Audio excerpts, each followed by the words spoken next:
સમાચાર સુરતથી સામે આવ્યા છે, જેમાં સુરતમાં પોલીસની ઓળખ આપી અને રૂપિયાની માંગણી કરવામાં આવી છે।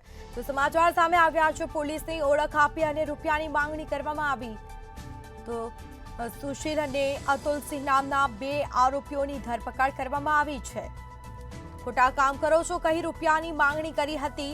રૂપિયાની માંગણી કરી અને ધાક ધમકી આપવામાં આવી હતી। તો ખોટા કેસમાં ફસાવી દેવાની ધમકી આપી અને રૂપિયાની માંગણી કરવામાં આવી છે। વ્યક્તિને શંકા જતા પોલીસ મથકમાં ફરિયાદ કરવામાં આવી છે। ફરિયાદના આધારે પોલીસે ગુનો દાખલ કરી તપાસ હાથ ધરી છે।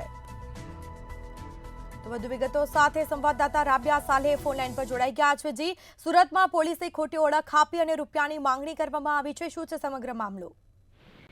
સ્મિતા, ગોધાત્રા પોલીસ દ્વારા નકલી પોલીસની ઉપર કાર્યવાહી કરવામાં આવી છે।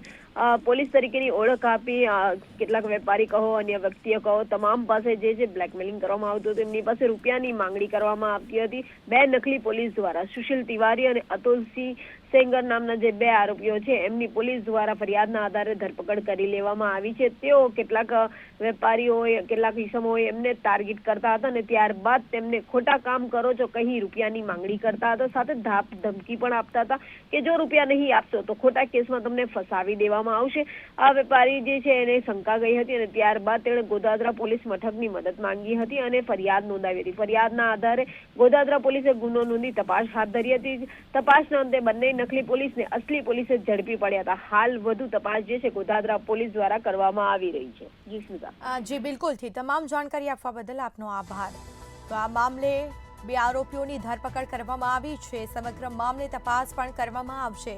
તો ખોટા કામ કરો છો કહી અને રૂપિયાની માંગણી કરતા હતા।